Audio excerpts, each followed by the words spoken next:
Coach and Infection Control here. This is Carolina. I am the clinical director here. We were actually having one of our 30-day reviews with an employee at the office, and we like to kind of go over things that people can improve on, but we also open up the floor to ask if there's anything we can improve on also during training. And one of the things that was mentioned is that she would really like more verbal feedback. And it just kind of like a light bulb went off in my head of like, oh my gosh, everybody receives things differently. They receive correction differently, they receive love differently, they receive affection differently, anything along those lines, everybody receives it in a different way. But then we just kind of started talking about it, and we were talking about how doing the love languages test is really cool because it's a way to just know a better way that you can show your appreciation, give constructive criticism, anything along those lines. It's also a good way to know of like how not to give criticism to somebody, just by knowing the different personality traits they have and the different ways that they receive love. We decided to come up with this little board just to kind of help everybody know each other's love languages, just to kind of give a basis.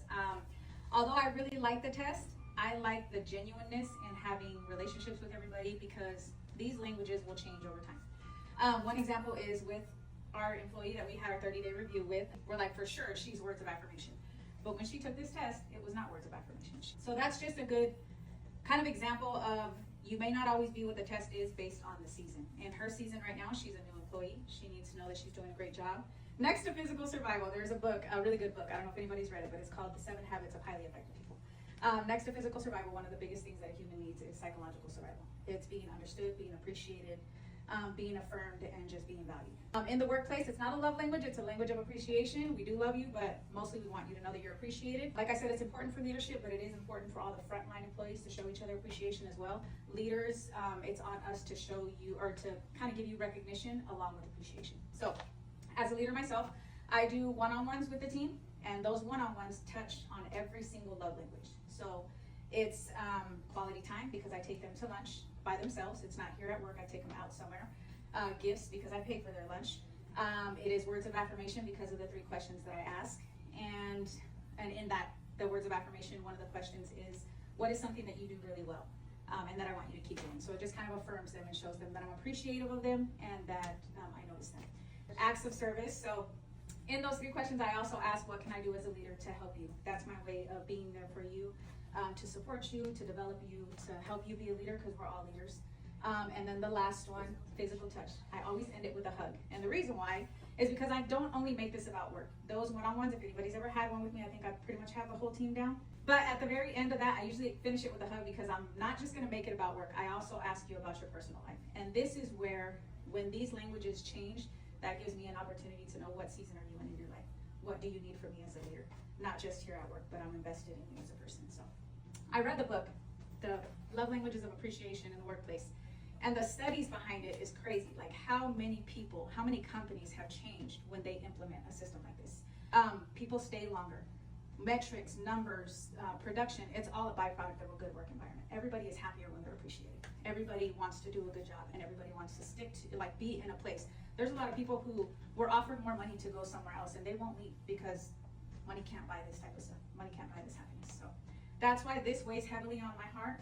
Because I want to be the leader that I needed a leader to be to me, and leadership failed me in that sense, and I promised that I would never do it if I ever got into leadership again, which is where the one-on-ones came into place. So I hope that I'm being a great leader to you guys, but this isn't just on leadership. This is very heavy for leadership to carry on their own, so we have to do this with each other. Like all the employees, show each other appreciation because it builds like genuine, authentic relationships. We all love each other, we all want to be around each other, and it leaves less room for, beef or drama, none of that.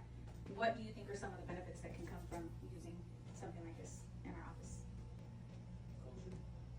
That's number 1, culture. Yes. Number 1, it establishes and it cultivates a culture like no other. The ultimate goal here is just to increase our ability to be able to value each other, appreciate each other. It's all through authenticity. One of the biggest things is I want people to be authentic with me. So if you see my picture and you read my love languages, but I've never had a conversation with you, come talk to me. Like I want you to know me personally. I think that's one of the biggest things too. Let's get to know each other. I wanted to challenge everybody to do at least 1 a week.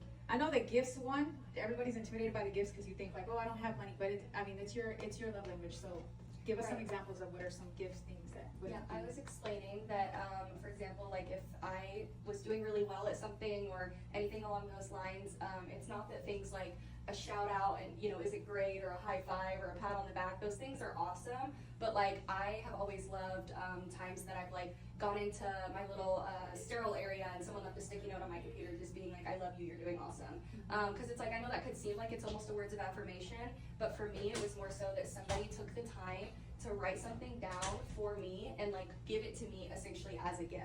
And so it's not like I need to be handed things that are expensive or a big bouquet of flowers or anything, even though those things are nice. It's a big one for the married people. It's a big one for friends even, and parents. I've always done the marriage one. I've done the parenting one. The parenting one's pretty interesting for those who have kids, because if you use their love language against them, it can be detrimental to them.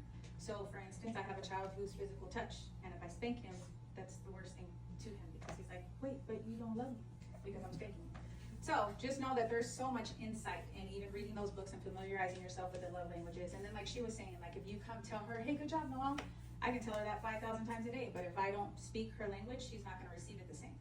I think it works really well too, and even like constructive criticism, maybe be like, hey, if you notice I'm doing this, tell me, pull me to the side, because I'm also an acts of service person, and so that is an act of service to me. If you notice that I'm doing something that is not in my character, pull me to the side and let me know. It can work in not only showing people appreciation, but also whenever you're giving somebody feedback on something, whether it's negative or positive, it can help the situation seem a lot better. Because if she was like, oh, I'm gonna stop doing things for her, she would never, but if she was like, I'm gonna stop doing things for her because I'm upset at her, that would be, like she said, detrimental to me. So it's really cool how you can just gain so much insight from something so simple. You know, the quiz we had you guys take took like all of what, 5 minutes?